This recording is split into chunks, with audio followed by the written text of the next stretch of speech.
What's up, everybody? Welcome to JNL Sports. And in today's video, we're going to be talking about who deserves the Heisman more, Ashton Jeanty or Travis Hunter. So, without any further ado, Jackson, go ahead and tell them about the odds and all that type of stuff so we can get this thing started. Well, I just want to start off by saying both candidates have their reasons that they should win it. Both have a very good case for it, and I do want to say that before I get into this. But the odds right now are absolutely ridiculous. Travis Hunter is at a minus 2,500, which is basically saying he's a lock for it. Genty's at a plus 1,600.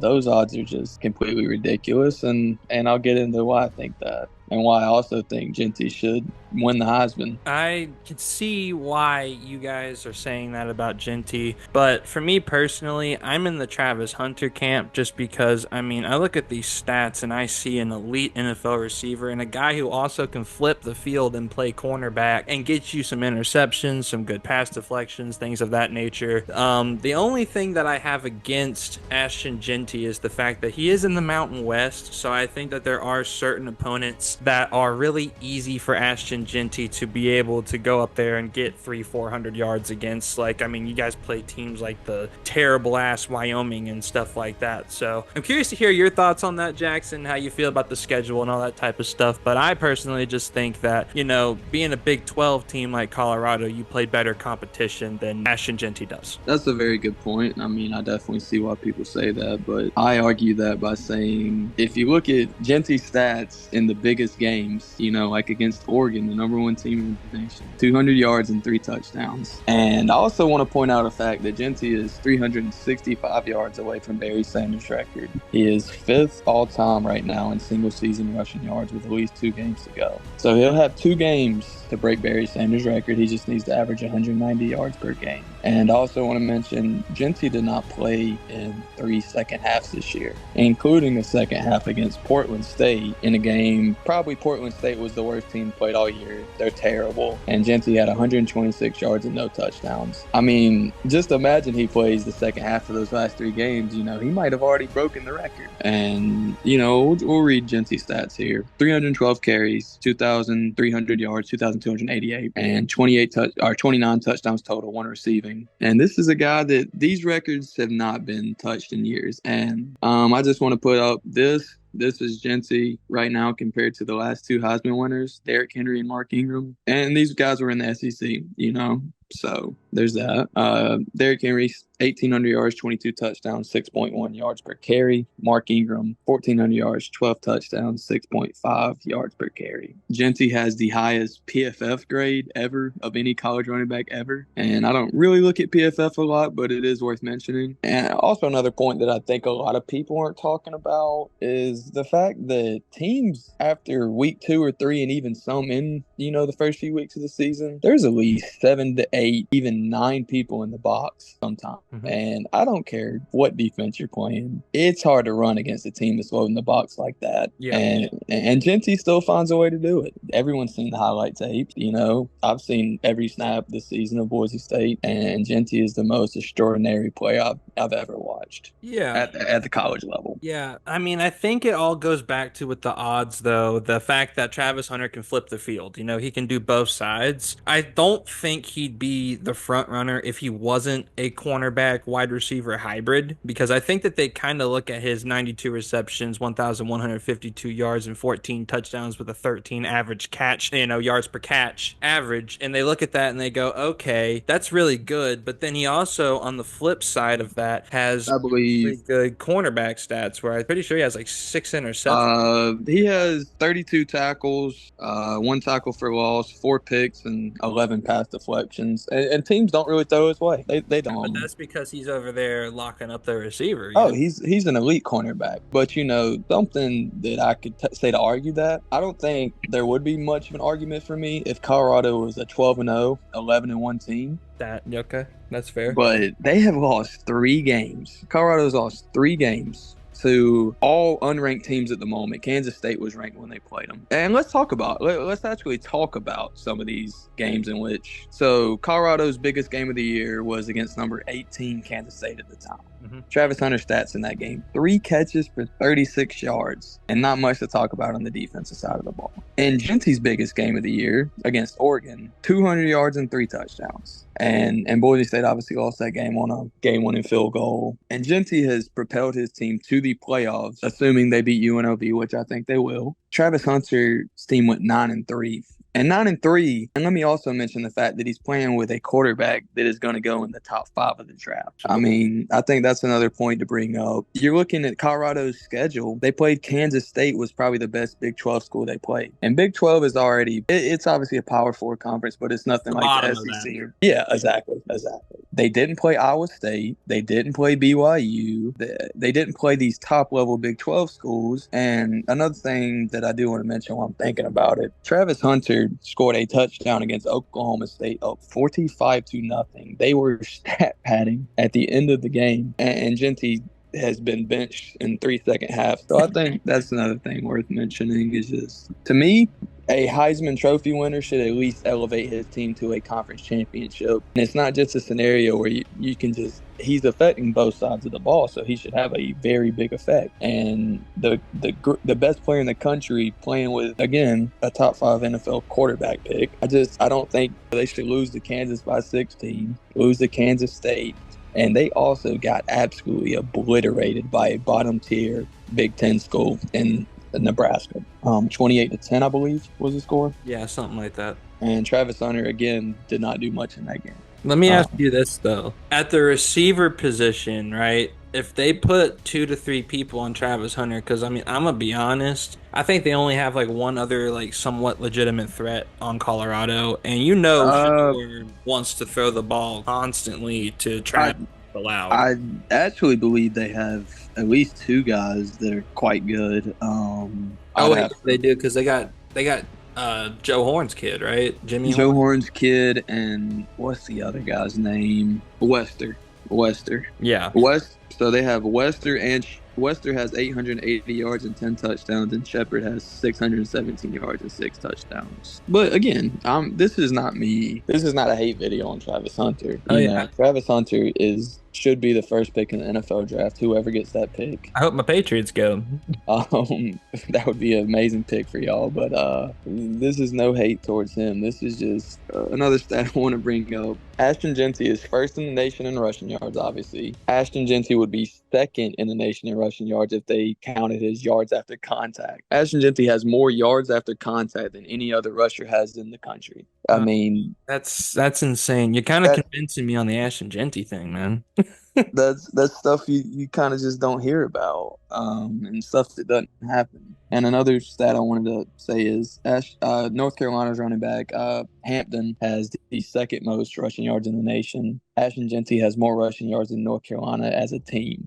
So that's another kind of crazy statistic to look at. I do think there's a chance that Jeanty closes the odds a little bit if he has a great game against UNLV. So let me ask you this, Jackson. Let me ask you this. If you guys beat UNLV and you make the playoffs, and maybe you even win your first playoff game, whoever it is, right? If that happens, does that flip the odds towards Jeanty because he's in the playoffs and Travis? They'll do the Heisman after the next game, after the conference championship. Oh, really? Yeah, so it'll be before the playoffs start. I thought it was after the national championship was over. No.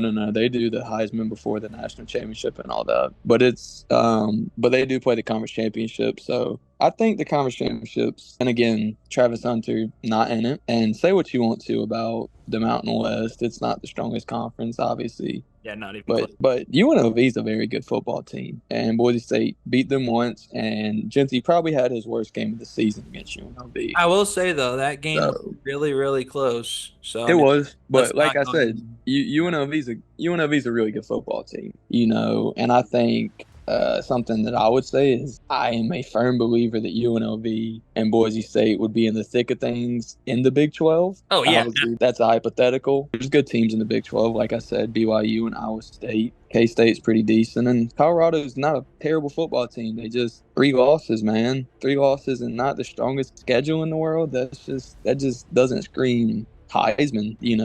I don't think a team goes 9-3 with that schedule. I just don't think they should even be eligible to have a Heisman winner. Yeah, and the thing is too is that Boise State plays in the Mountain West. Sure, I will say this in your favor for Ashton Jeanty. They play in the Mountain West, but they did have a top 40 hardest schedule in the whole entire country, if I'm remembering correct. I think it was like number 36. That is fault. Like as of the moment, that was like through the first 4 weeks they did. Okay. If I'm thinking of the odds right, I believe Boise State's maybe in the 85 hardest schedule range, and Colorado was like 60 something, 70 something. So it's not a huge difference as far as strength of schedule. It's between, I believe Colorado's was 20 higher than Boise State's. So it's not like Colorado's the top 10 strength of schedule. They're, I believe, 60 something, like I said. My main thing that I wanted to say too in this video is the fact that, as Jackson has said multiple times, we don't hate Travis Hunter. Like, in fact, I love Travis Hunter. I understand fully if they give him the Heisman just because of the two sides of the ball, the harder strength of schedule. Even if it's not by a lot, they still had a harder strength of schedule. And on top of that, I do believe that whenever I watch Travis Hunter, he looks elite. Like, whenever you watch this man, he jumps off the screen at you. You see all these great plays. You see all these things that he does. You see him take a screen that looks like it should only get a couple yards, and he takes it to the house. Like, you can't downplay that. But what Jackson has convinced me of now, sitting here talking about this, is the fact that Ashton Jeanty is about to break a record that nobody has touched in, what, 30, 40 years? Like, when did freaking Barry Sanders play in college? Because he played in the NFL in the 80s, right? Melvin Gordon actually got pretty damn close a few years ago. I believe he had 2,587, so he was about 100 off. But Gentry has minimum 2 more games to break this record, and Exactly. if he hits his averages, he will. So like I said, we'll see what happens against UNLV if But the Gentry has point a still stands, though, you that know. it's been one guy. I mean, at most, that's even come close to touching it. Like the elite running backs we have in the league now, like Derrick Henry and stuff like that, they didn't even sniff this record. So I think Um, that this is something that we need to look at whenever we think about Heisman. Now that I'm like talking with you and actually thinking about it and giving it more thought than like, oh, Travis Hunter can play both sides of the football. That's valuable if you're like me and you want someone that you can draft and give you a very high, usage rate. That's a lot better for that. But for Heisman, it should be the best player in the whole entire country. Not a popularity contest, which I'm sorry, if Travis Hunter wins, it is a little bit of a popularity contest thing because he is one of the most popular players in college football. On top of that, Ashton Jeanty has absolutely been decimating everyone. Now, I will say this. I want to see how he does against bigger, better talent. Like the UNLV game will be the start. But if he goes in the playoffs and he plays against like Ohio State and gets like 60 yards, no touchdowns, and y'all get blown out, then that kind of exposes him maybe a little bit. But on top of that, though, I just think you look at his stats, it's hard to deny Ashton Jeanty deserves it at this point, in my opinion. Now that you've shown me and,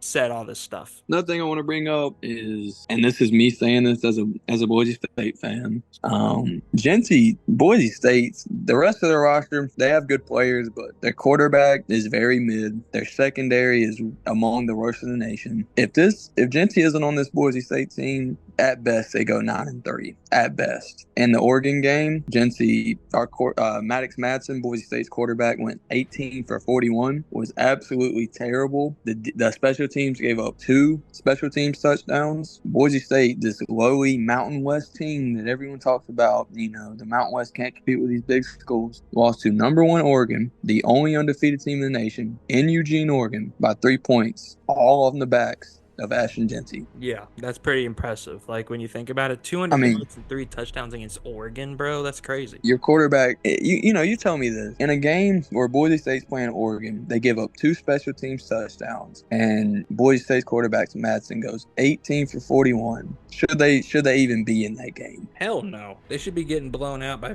30, 40 points. So, I mean, that's a game where I think if Jeanty isn't on the Boise State roster, Oregon probably wins that game 38-24. 21, 38-14. And I'm not, at the end of the day, boys, they lost that game.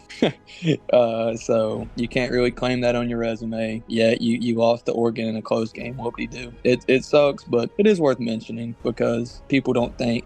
And I've seen a lot of comments, just on various social media platforms saying if Gentry was in the SEC, he wouldn't do this. If Gentry was in the Big Ten, he wouldn't do this. Well, I counter that by saying if he was in the SEC or Big Ten, wouldn't he be playing behind Big Ten and SEC lines, offensive Yeah. lines, and that other 5-star talent? Like, can you imagine if he was on Ohio State? And another thing, Genty, with the transfer portal and how everything works nowadays, from what I heard preseason, Genty had about 20 to 30 offers to leave Boise State, including, they didn't mention who, but they said 2 or 3 very big SEC schools. So, I mean, I'm imagining that's Bama, A&M, Texas, one of them schools. And Genty said, and I quote, legacy means more than money. Legacy's forever. So I think that just also speaks to the character Genty has, that he wanted to stay at Boise State, the only team that recruited him out of high school. And, he decided to stay there and chase a national championship, which is something that hasn't been a possibility for boys in the previous few years. And let's too, like, Since Kellen Moore was at Boise State. can you imagine if Genty pulls it off and it's all off of him? That's a different talk for a different day. I know, but I'm just saying, like, could you just imagine that though? Like, if he doesn't win Heisman and he does that, then people are going to be furious, Yeah, we'll see what happens. I don't really have much else to say about it. On that note, we want to know exactly what you guys are thinking. But give us your takes in the comments and let us know what you think. Am I just being a Boise State biased fan, or am I bringing up some good valid arguments? And do you guys think Travis Hunter deserves it? Like, if you think Hunter deserves it, feel free to say it in the comments. We want to hear both sides of the argument. Maybe there's something we're completely missing that Travis Hunter has done that we're like, oh my God, man, he did that. Cool. Something, maybe a hidden stat that's on his side that makes him the favorite that we're just not aware of, or something like that. And on top of that, also be sure to subscribe to the channel, because if you guys want to see more awesome sports talk, sports news, stuff like that, where we talk about things like this and maybe the college football brackets, NBA too. If you like that type of stuff, be sure to subscribe. You won't want to miss any of it. And from me and Jackson to all you guys, have a great day, and never forget, Genty for Heisman, baby! Peace out.